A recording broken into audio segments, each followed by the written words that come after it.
Amigos, seguramente que este es uno de los videos más pedidos de toda la historia del canal, que es analizar la rivalidad entre Nadal-Federer, Federer-Nadal. Y también va a ser la segunda entrega de esta serie de videos en la que vamos a analizar, en la que estuvimos analizando las más grandes rivalidades de la historia. Empezamos con Agassi-Sampras, Sampras-Agassi, que es personalmente una de mis favoritas por choque de estilos, por importancia de los partidos, por espectacularidad, en fin, por demasiados ingredientes. Y vamos a seguir con esta que es la favorita de la gran mayoría del mundo tenístico. Para muchos, la mayor rivalidad de todos los tiempos. Yo tengo un par de candidatas como para poner en la discusión, pero es opinable. Y este puede ser un gran momento para analizarlo porque estamos todos de cuarentena como para repasar un poquito la historia. Y también puede ser uno de los peores momentos porque en una época donde las estadísticas, los datos puros y duros le dan paso a la ideología de cada uno, la idea o el color que uno le pueda poner a las estadísticas, hace todo demasiado discutible. Ya ahora decir, bueno, este ganó 100, pero este ganó 1, pero este 1 que ganó, lo ganó de mucha mejor manera, con mejor estilo y tiene mucho más valor que este que ganó 100. Así que todo es opinable, nada es definitivo. Y me parece que eso también lo hace interesante como para discutirlo en este momento. Tenemos una rivalidad que ya va por la edición 40 con una ventaja para Rafael Nadal de 24 victorias contra 16 de Roger Federer. Eso podría ser ya quizás definitivo para decir, bueno, ha estado dominado de principio a fin por Rafa. Bueno, la rivalidad nunca ha sido liderada por Roger Federer, si uno va contando uno por uno. El primer enfrentamiento sí ha estado empatado, pero en solo una oportunidad y bien al inicio. El primer enfrentamiento fue en Miami con un jovencísimo Rafael Nadal que estaba alrededor del puesto 30 contra un Roger Federer establecido ya en el número 1 del mundo. Fue una muy sorpresiva victoria en ese momento, quizás la única victoria que uno se haya sorprendido de gran manera que el español le haya ganado a Federer. Fue en Miami, fue en cancha rápida y la primera victoria fue el primer partido favorable a Rafael Nadal. Segundo partido fue también, estoy acá con mi ayuda de memoria, en Miami y fue una victoria muy apretada de Roger Federer con un Rafael Nadal que había ganado los dos primeros sets. Me acuerdo de haberlo visto ese partido, cada uno de esos sets, y me daba la impresión de que otra vez Nadal. Decía, ¿qué pasa? O sea, estábamos en presencia de un Roger Federer absolutamente dominante, pero cuando se venía este jovencito la cosa se complicaba. Bueno, primero dos sets para Nadal y después una remontada que fue muy importante para Federer, que me dio a pensar en ese momento de que Roger iba a imponer las condiciones en esta rivalidad también. No había ningún jugador que le pudiese hacer sombra en esa época. Y después de esta demostración de tenis y de personalidad, yo decía, me parece que Roger va a imponer condiciones. Bueno, el tercer enfrentamiento ya fue en la superficie favorita de Nadal y empezó una seguidilla muy importante de Rafael Nadal, en la que los primeros 7 partidos reflejaron una superioridad de Rafa de 6 victorias a 1. La única victoria entre esas primeras 7 había sido la segunda y fue el único momento en que la rivalidad estuvo empatada. Se puso 6-1 Rafa y después empezaron a repartir un poco las victorias con enfrentamientos en muy variadas superficies. No ha sido el polvo de ladrillo predominante en la rivalidad, y estaba repasando algunos números que uno quizás lo dejaban en el recuerdo y uno asumía, no, se jugó muchísimas más veces en polvo de ladrillo que en cemento, y en realidad tuvimos 20 partidos en cancha dura, que también lo podemos repartir entre cancha dura al aire libre y cancha dura indoor. Tuvimos 16 partidos en clay. Es muy llamativo para el que no haya estado recordando estos detalles, que tuvimos más partidos en cemento que en polvo de ladrillo. Por algún motivo nos quedaron mucho más grabados los partidos en polvo de ladrillo, seguramente quizás porque estuvieron muy de un solo lado. Pero el partido más importante que recordamos, o el más recordado por su importancia, por su espectacularidad, por su lugar en la historia, seguramente que fue el partido en césped en Wimbledon 2008, que fue para el lado de Rafael Nadal también en un partido donde uno pensaba que iba a ser claramente para Rafa por cómo venía el historial y, y por cómo había arrancado ese partido. No lo veíamos favorito en el césped, pero sí lo veíamos favorito por cómo había arrancado y por cómo venía la cosa en el historial después de un par de derrotas consecutivas en finales de Wimbledon, favorables obviamente para Roger Federer. Bueno, tuvimos 16 partidos en clay con un 14-2 muy claro en el historial para Rafa, solamente 2 partidos que si mal no recuerdo fueron en Master 1000, y tenemos una predominancia también de Rafael Nadal en indoor, pero en indoor al aire libre, lo que llama mucho la atención. Tenemos predominancia en polo de ladrillo y en indoor, en cancha dura, indoor al aire libre, en cancha dura al aire libre, donde domina Roger Federer es en indoor, cancha dura y en césped.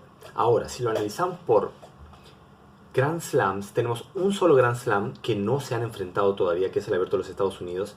Lo tuvimos muy cerca en una oportunidad y creo que el momento donde más nos sorprendió fue con la derrota de Roger Federer ante Tommy Robredo en el año 2010, me lo pueden corregir.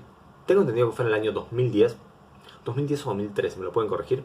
La mayoría de estas cosas son a pura memoria, donde pensamos que podíamos tener un choque espectacular con chances repartidas.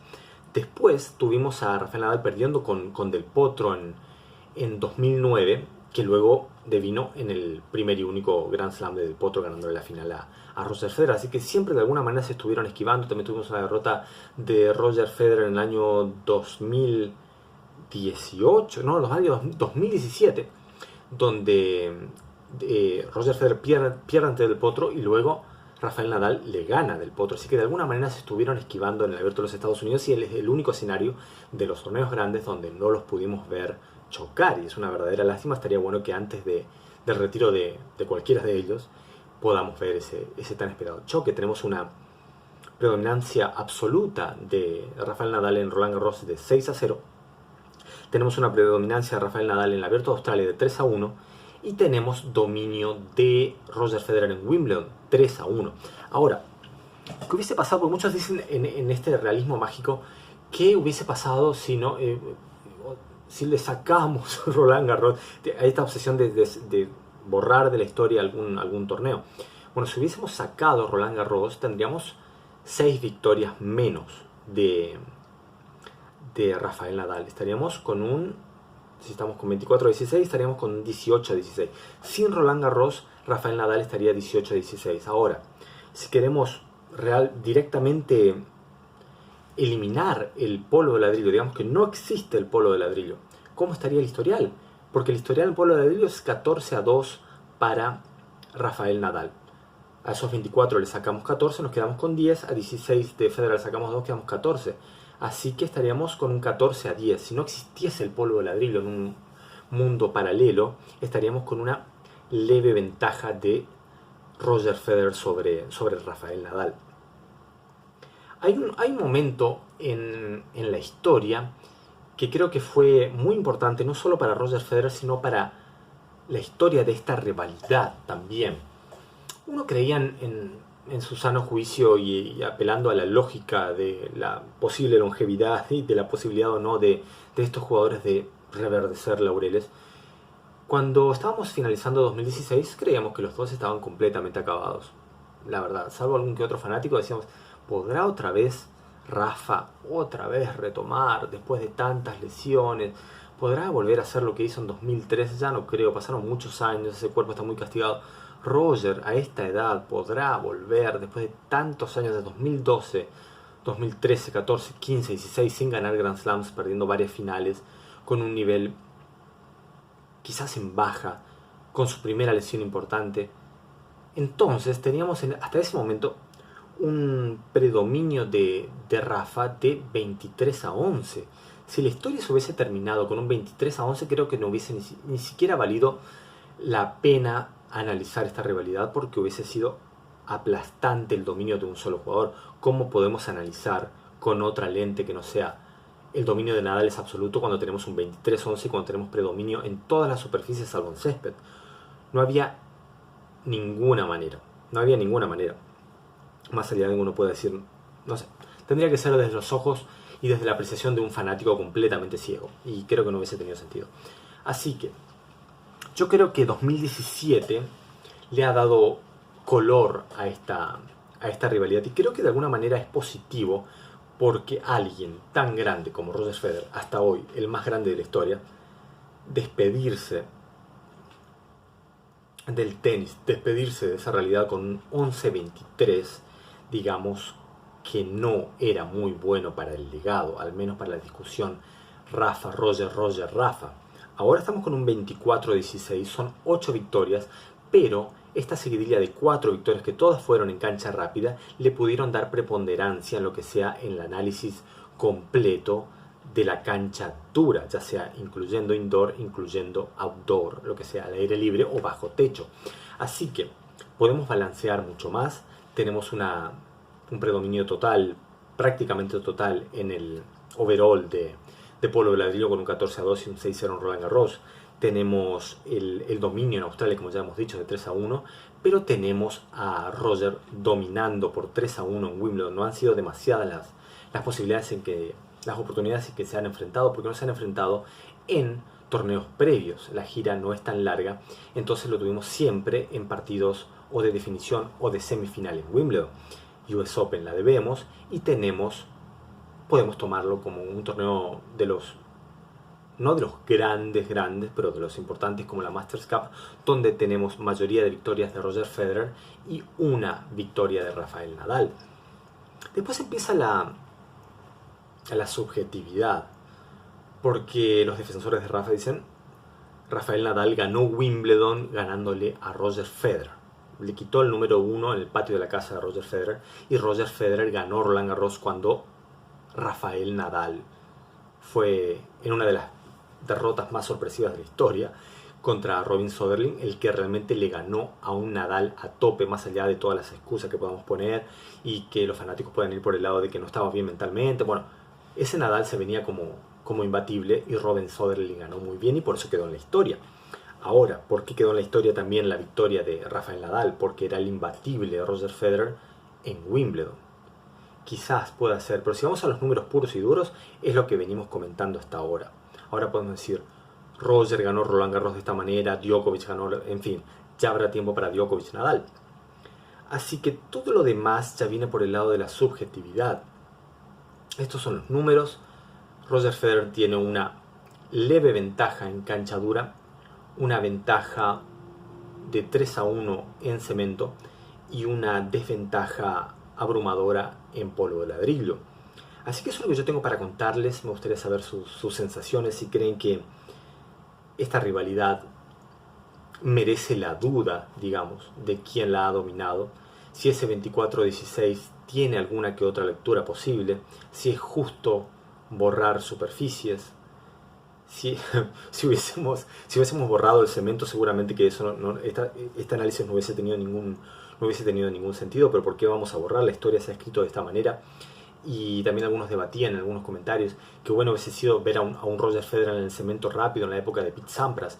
Y sí, seguramente, pero la historia nos brinda esta realidad y la tenemos que analizar con los escenarios que han sido permitidos para estos choques.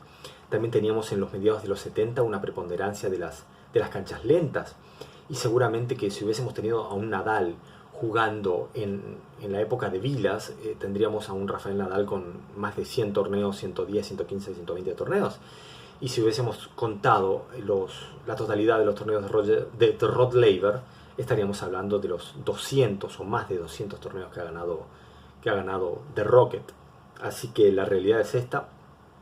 Esta es la realidad de la era abierta, esta es la realidad de los años 2000 para adelante, y estos son los números. Es el 24-16 para Rafa y la repartición de superficies al gusto de cada uno. Así que me gustaría saber sus opiniones, qué color le pueden poner a esta rivalidad y quién creen que va a quedar al final como el gran ganador de toda esta historia, que esperemos tenga varios capítulos más. Así que ya saben, si les gustó no olviden darle like y no olviden suscribirse al canal.